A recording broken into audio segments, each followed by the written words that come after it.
You know what time it is, no matter where you've been. So let's do it again. Listen up and let the sun shine in. We've got soul training.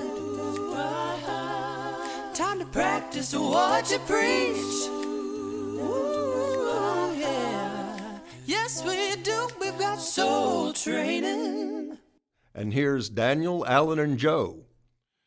You know, Pat, thanks for that intro. I almost feel like you're here. I know you're not, but you're probably listening. Maybe you can join us in person one day. But because of technology, we get to pretend that you're in person. So I appreciate you opening the door for this episode for us. That you know, Uncle Pat and Soul Training Nation, that all souls matter.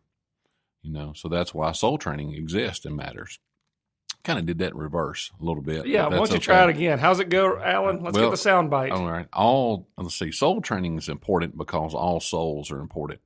Something I could look on my cup that you got me, see what it says exactly word for word. You're right. But I just wanted to ask you all again, you know, what are your expectations for when you go through the drive-through from a time standpoint? We go through the drive-through. Why? Because we're in a hurry. I go not because I'm in a hurry, but because I'm hungry. That takes precedence over time.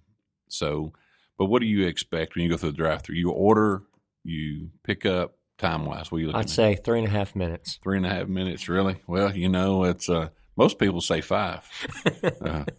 Joe, what do you say? Yeah, I would say 2 to 3 minutes. 2 to 3 minutes, really. See, most people kind of go like 4. But the national average is probably closer to 5, I would say, from what I hear. But either way, depending on where you're at, you know, time is relative, you know, kind of like money's relative. The temperature's relative. It's just kind of whatever works for you. I'm willing to wait a little bit if it's worth it. You know, that's just, you know, that's a line of hook on the country. I'll tell you, that's something I miss in Tanzania is fast food. Really? When you're on a road trip in Tanzania, if you're going to stop and eat, you know, it's an hour and a half. Easy. Wow. If you're going to stop somewhere. Do they have to go out and kill the chicken? Is that what you're waiting for? Yeah. Wow. That's cool. Yeah, so it's fresh. I bet it's good. That's true. It is. Yeah, so you're when you go out to dinner, you know, that's your evening activity is going out to dinner. That's going to take your evening. Why can you just call ahead? That's what I would do. I'd call them about 1 o'clock. We're going to be there at 5. There you go. You might could. That's what I would be doing. It's not about working harder. It's about working smarter. Listen, Daniel, don't take that back to Tanzania. You're going to ruin the whole culture with Alan's suggestion of calling ahead. Okay. Yeah, so this is totally off topic, but since you brought it up, if you're eating different food over there, do most people lose weight? Americans lose weight when they go to Tanzania and eat like that? It's not like going to space. Well, I know, but I mean, it's fresher food. You do get fresher food. You don't have as many additives, preservatives, all that sort of stuff. That's what makes it good. Yeah, that's true. Lower sodium out a bit. Yeah, maybe. Yeah, maybe so. I mean, I tend to salt everything pretty heavily. They have soft drinks there. Yeah, they have lots of soft drinks, like Coke. Mm-hmm. Coke's everywhere. He's answering my question. Oh, I'm sorry. Yeah, that's right. I mean, haven't you seen the polar bear commercials? They've got Coke in the Arctics. That's true. Every continent. Wow. So yeah, maybe not lose weight, but you definitely eat fresher. Right. So there are a lot of starches, and a lot of beans and rice, stuff like that. That's not necessarily conducive to losing weight. But you do eat fresher. I got you. Okay. Sorry to go down that little bunny trail. It's just so what you're saying, it's all about the weight. There you go. I see what you did there. That's mine. See that transition? I turned a dad joke on him. He didn't know what hit him. That's a nice pun there. He didn't know what hit him. I didn't either. Y'all wasn't ready for that one. What are we talking about today? Well, you know, most people, I prefer what Daniel described. If I'm going to have a Bible study, I like good hour and a half, 2 hours. Don't call ahead. You know, just do it for that long. But most of the time, we want that fast food drive-through Bible study. And today's episode cannot be a fast food 3.5, 5 minute, framed response. And we're going to talk about this is a big order, another pun, another dad joke. This is a big order. The question is, we're going to try to maybe roll two into one, but a lot of atheists or agnostics or people who are opposed to Christianity, or even some folks who are God-fearing, God-believing, they still struggle with the idea that even in the Old Testament that God appeared to be so mean or God appeared to be evil. And then even in 2023, sometimes some may wonder, why does God allow such bad things to happen in our society? So there's the big order that I just put in. So this is not going to be a quick 3 or 4 or 5 minute conversation. So we might even be able to carry this to another part 2 sometime. But for the short term, is God evil, or why does God appear to be so mean in the Old Testament? Or why do people think that? Yeah, that's that's a big area of criticism. And as far as the problem of evil goes, period, as far as that broader topic, I think we've done a podcast episode on the problem of evil, probably early on. We've talked about it. Yeah, so you can, dear listener, check the catalog and go back and deal with that problem specifically. But with the God of the Old Testament, a lot of people sort of view him as different from the God of the New Testament. Like the God of the New Testament is, how your parents were hard on you, and then you grew up and you had kids and they become grandparents and they're much softer, and it's like, these are not the same people that raised me, that are letting my kids get away with all this stuff. They act like God has done that. He got soft and became Grandpa God. But that's not a fair way to deal with his character. It's far too overly simplistic, and we'll see that the God in the New Testament, the God of the Old Testament, is the exact same God. He hasn't changed at all. And to look at just one facet of his character is not a fair way to deal with someone as complex and deep as God is. But kind of the idea that I think spurred today's topic is maybe best expressed by the well-known Richard Dawkins quote in the God Delusion. Here's the accusation that he makes against God. He describes God as arguably the most unpleasant character in all fiction. Of course, right away we would take objection to the idea of it being fiction, but nonetheless, here's what he says. A vindictive, bloodthirsty, ethnic cleanser, a misogynistic, homophobic, racist, infanticidal, genocidal, filicidal, pestilential, megalomaniacal, sadomasochistic, capriciously malevolent bully. Hey, good job. Can you do that one more time? Yeah. Say that 5 times fast. I had a clock on you right here. I struggle with saying Red Ribbon Week fast 3 times, and I struggle with that. I'm glad I didn't have to do this. We'd take a couple days if I had to read this real slow. But sorry, we interrupted your flow, Daniel. Not at all. How does that hit you guys? Well, it's pretty offensive, first of all, and it makes me wonder, where does he get all this from? Mm-hmm. You know? What about you, Well, Alan? I'll just, I guess that's for me. I would have to ask, where's the evidence? Where's the context? Where are the facts? In order to base that claim or to say something like that. I'm always, I guess I'm the more simpleton of the 3, but, I was always taught if you can't say anything nice or truthful, don't say anything at all. Now, we've all been guilty of probably fudging that just a little bit in so many ways, but if you're going to say something, it needs to be true. Obviously, you're going to say it out loud in front of people. It needs to be true. And so if Mr. Dawkins is going to say this, I want to know where his evidence comes from to crank out a statement like this. I think a lot of it is going to come from a misunderstanding of some things that are taking place in the Bible, especially geared toward the conquest of the Promised Land. Because as God's people go in and take over the Promised Land with God's support and backing, it is a violent, bloody conquest. And that's something that may be difficult for modern audiences to understand. And Christians even have struggled to deal with some of the things that have taken place there.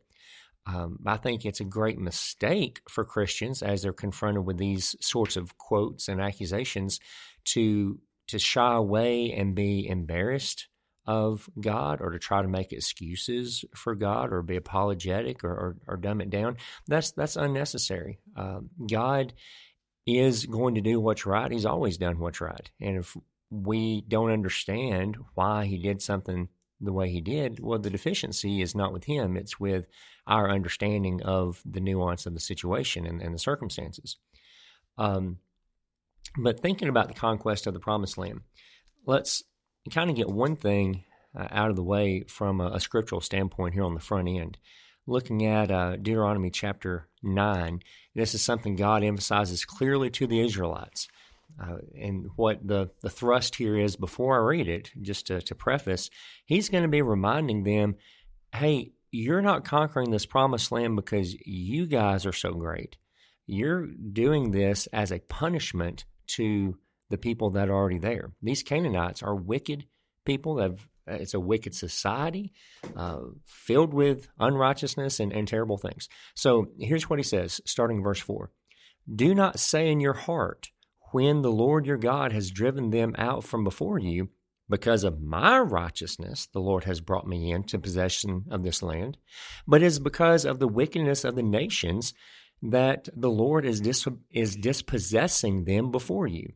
It is not for your righteousness or your uprightness of your heart that you're going to possess the land, but it is because of the wickedness of these nations that the Lord your God is driving them out before you in order to confirm the oath which the Lord swore to your fathers, to Abraham, Isaac, and Jacob. And then again in verse 6, just to make sure they get the point, he says, know then, it is not because of your righteousness that the Lord your God is giving you this good land to possess, for you are a stubborn people. And he goes on to remind them of some of their own faults and weaknesses and deficiencies. So as we look at the conquest of the Promised Land, one thing we need to have thoroughly in mind is that God was punishing wickedness. This was not arbitrary and capricious. These nations that were there were a very wicked society, and God had been very patient with them. He'd given them 400 years or so of time to let their wickedness reach its fullness. God was doing what was right. God was doing what was right. And if God is going to be a good God, part of that is justice. And we would expect God to mete out justice. Now, God has the advantage of being able to deliver justice in an incredibly fair way, because only he knows all the details. He knows what people would do given a certain situation. He knows what everything a person has done in public and in secret. He has complete, full knowledge. And one idea that's always brought me comfort is to know that if we knew everything God knew, we would always do everything God did. We would do things the same way. Any confusion is just because of our lack of knowledge. Does that make sense? Yeah, that makes sense. I wanted to, springboard on, continue on verse 7, and I just want to read this one. Remember, do not forget how you provoked the Lord your God to wrath in the wilderness from the day that you departed from the land of Egypt until you came to this place. You have been rebellious against the Lord. So he is extolling or pushing out justice. And I think about us sometimes, when do we want justice? If someone runs one of my family members off the road driving, I want justice. I want law enforcement to intervene, chase those people down, and to the fullest extent of the law. But if I'm in a hurry and I'm leaving home, coming to work, maybe I'm in a hurry and I'm breaking the speed limit. Maybe I'm a little unsafe. I don't want justice when I see the blue lights behind me. And so I think sometimes we forget that we don't get to pick, when justice is instituted or implemented, but we only want it when we think we want it. We don't like it when we have to deal with justice because of our choices.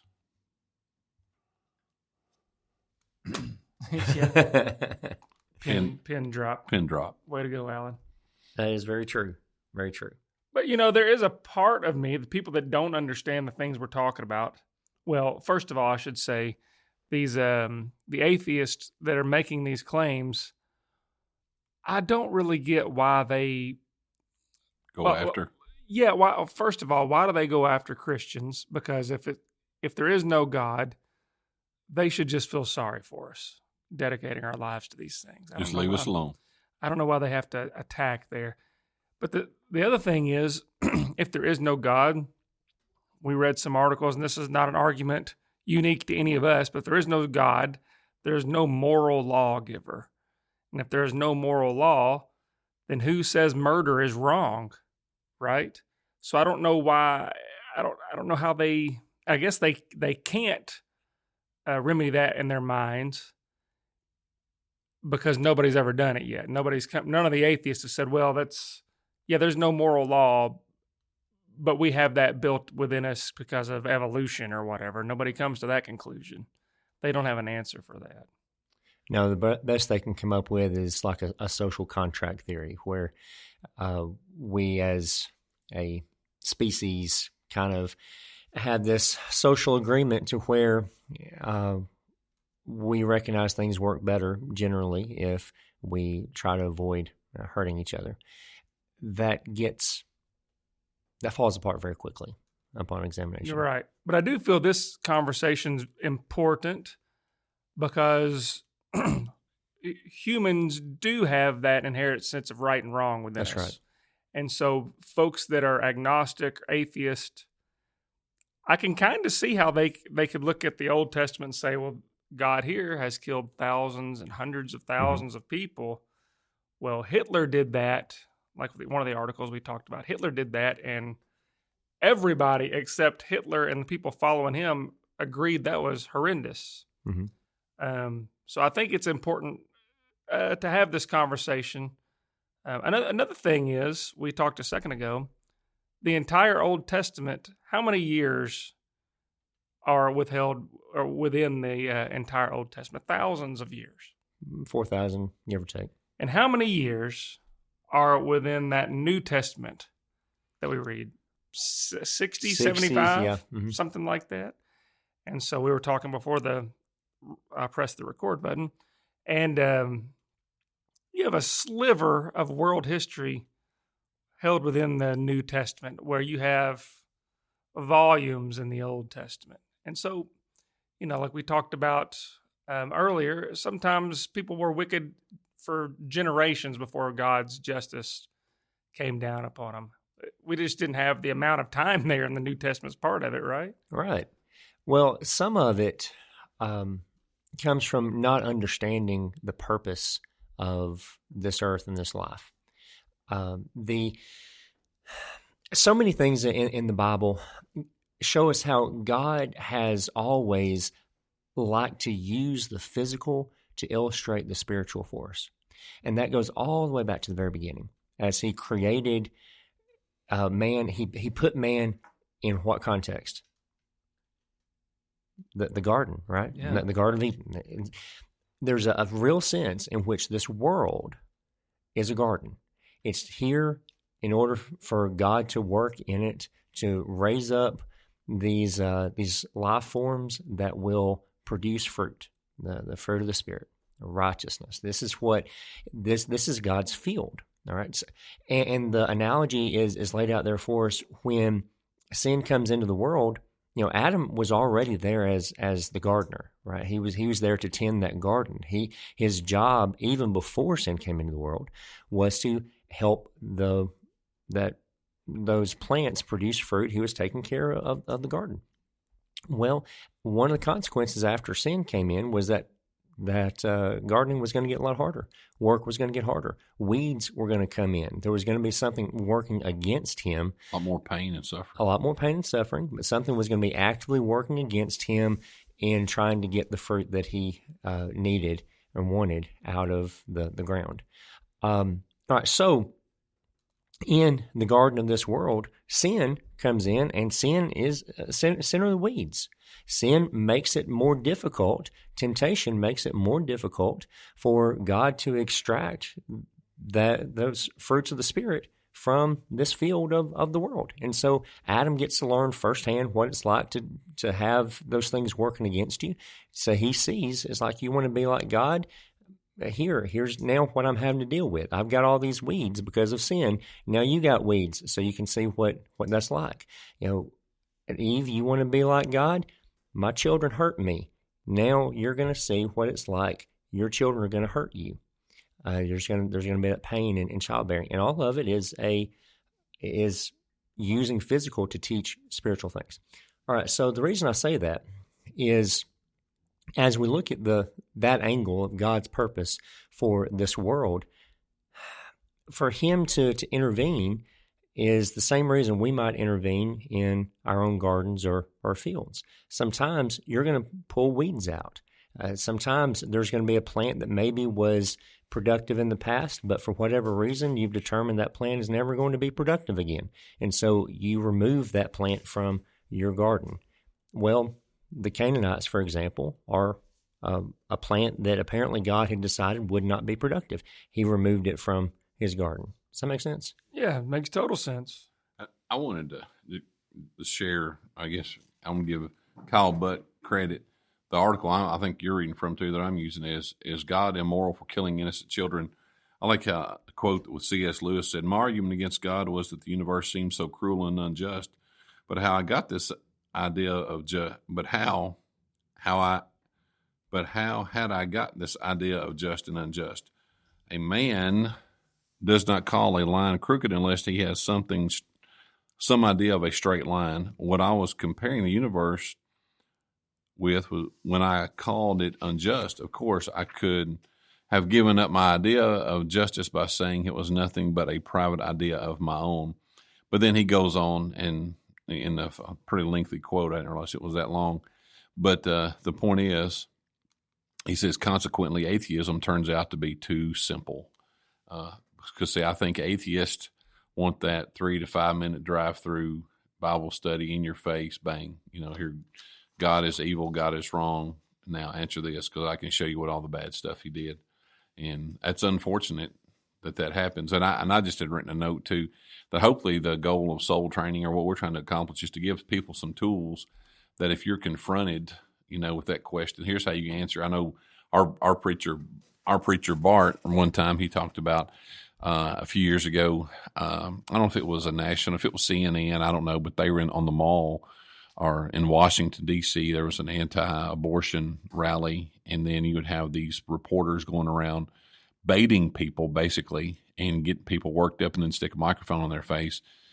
How do you explain it? And they couldn't explain it. So it made Christians look really simple-minded, small, and not able to answer and not be able to defend God. So we want to be able to defend what Scripture says and answer that. And a concept that you've been alluding to there is the idea of, for those atheists that would criticize the God of the Bible and his morality, what standard are they using to criticize that? Theirs. Theirs. And so the best they could do is, well, I don't like the God of the Bible, but there's no objective way to judge him if you're coming at it from an atheistic point of view. Who says that infanticide is wrong? Who says that homicide is wrong, and filicide, and all these other things that Richard Dawkins had alleged against God? If you're going to charge him with all these things and say that they're immoral, well, what are you basing that on? If there's not an objectively moral God. Even on page 4 of that article, Kyle, the subtitle says, "Atheism has no moral qualms about killing innocent children." And just the one sentence in that next paragraph says, "A closer look at the atheistic morality, however, quickly reveals that atheists do not believe that it's morally wrong to kill all innocent children." That's very true. They don't. So who gets to decide when it's appropriate to kill an innocent child or not? Is it the atheist with their incomplete knowledge? They say, well, this child's going to be inconvenient to me, or a burden on society, or they're not going to have a quality of life that I think they ought to have. And so then it's okay to kill them. Well, I was going to tell you, we've gone a couple of different directions on this, and that's okay. because this is kind of an informal conversation, what we do on this podcast, and we are where we are. But I want to read Proverbs 3:5-8 right fast, because we've spoken a lot about atheism, and the atheists that I know, they're smart people. They're critical thinkers, but they do the opposite of what these verses say. So Proverbs 3:5-8. Trust in the Lord with all your heart. Do not lean on your own understanding. In all your ways acknowledge him, and he will make straight your paths. Be not wise in your own eyes. Fear the Lord and turn away from evil. It will be healing to your flesh and refreshment to your bones. And so we've talked about before too. C.S. Lewis, was it Lewis or Chesterton, said everybody has a God-shaped hole in their heart. You either fill it with God or you fill it with something else. So a lot of the atheists out there fill it with their own understanding and academia. Well, academia's goal, and speaking broadly, is to move further away from God. And so I do think it's important as Christians to kind of match them step for step. If they're going a certain direction, we need to be going with them that direction, except for having the arguments as to they're going the wrong way, the wrong path, and here's why. Like we talked about the moral law argument. And then there's the cosmological argument, fine-tuning, teleological. Christians need to know about those things. And I think for so long we've just relied on Scripture, which is all you need to get to heaven.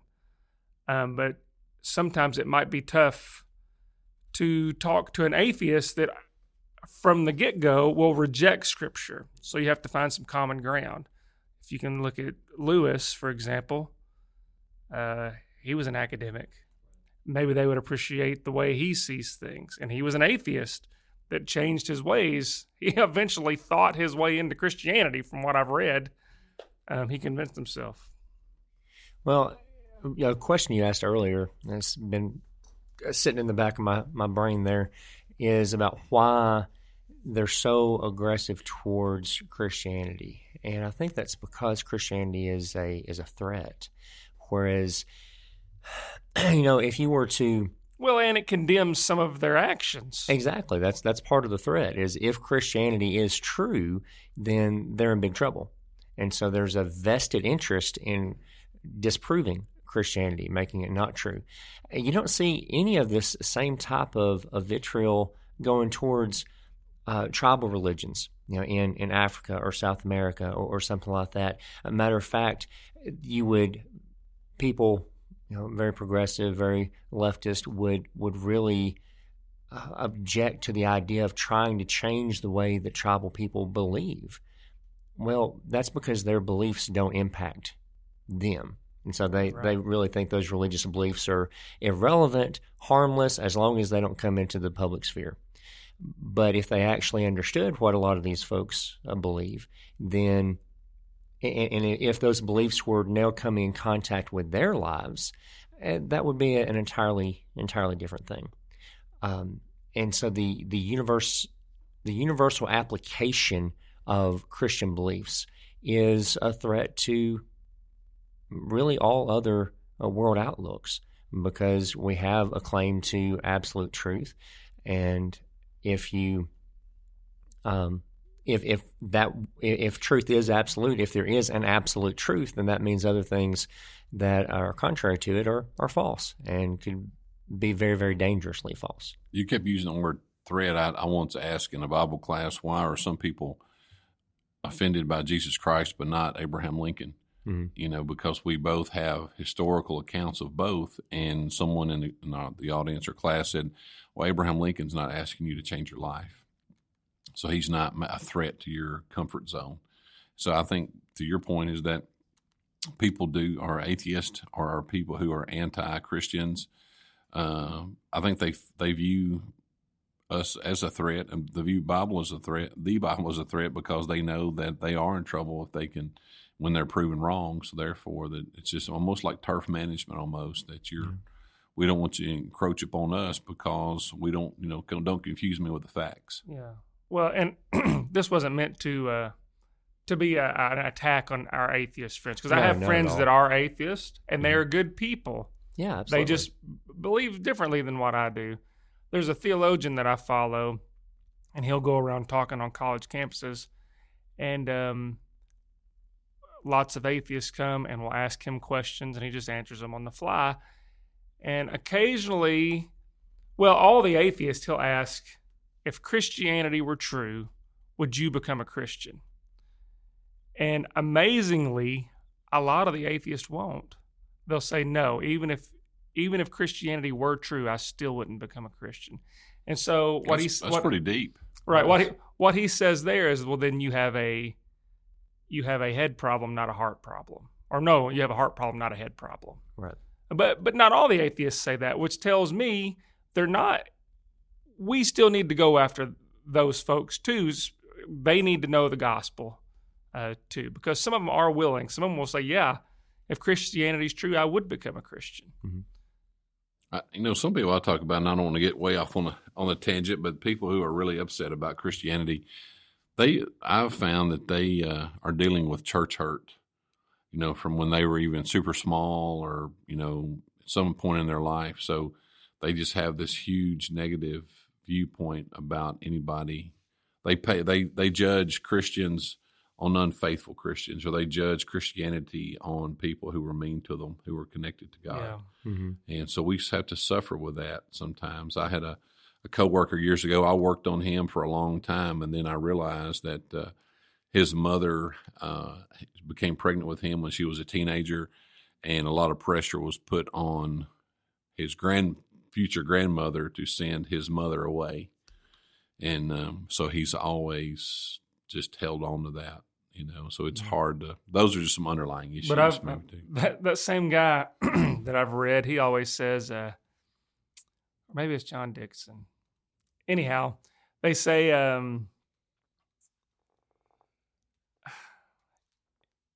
if I sit down and play Beethoven and I bang it out and it's terrible, do you blame me or do you blame Beethoven? So just because someone plays Beethoven poorly doesn't mean it's Beethoven's fault. So if someone practices Christianity poorly, it doesn't mean it's Christ's fault. Right. So you can't take one person. That's an excellent point, Joe. Yeah, and none of these are mine. I'm stealing all of them, but thank you. No, you're not stealing. You're gleaning. Well, see, and that's the thing, is that for somebody that who believes they have tried Christianity and found it wanting, it's going to be very difficult to get them to ever try it again, even if the Christianity they tried was not authentic. Unless they see Christ in you whenever you're talking to them. Right. So they have to be exposed to authentic Christianity and see that's different in some way, substantially, from what they think they have tried before. Okay. Well, that's pretty much our time. I'd like to revisit this a little deeply. Which topic? A little more we deeper. Split this during the middle of it. Not deeply, but more deep. Yeah. Okay. So the recap on today's show is God. The reason that there was all of the killings in the Old Testament was essentially God being just. Right. Right. And then that we took a left-hand turn somewhere. And we started talking about atheism, but it was interesting. You mentioned something about rabbits. That's the thing I think I remember. Yeah, we went rabbit hunting, I think is what we did. That's what Elmer Fudd did. You know why Elmer Fudd was always rabbit hunting? Why is that? I don't know. Because he was just trying to find some hair. That's right. Pretty good. You didn't laugh at my Mike Tyson joke the other day. I'm not laughing at that one. Daniel will laugh at his own joke. I will. I have no shame about that. You got to believe in yourself. That's right. Exactly. All right. So that's beyond the time that we have. So we appreciate you, dear listener, being a part of this conversation, allowing us to chat with you. We hope that you found it to be edifying and thought-provoking and useful in some way. If you'd like to participate in it, we would love to hear from you. Send us an email and share with us your thoughts, your take on this, or questions you might have about other spiritual matters. We want to thank the elders at the South Green Street Church of Christ for making soul training possible. And on behalf of Alan and Big Show Joe, I'm Daniel, and we want to remind you until next time, keep soul training. Soul training.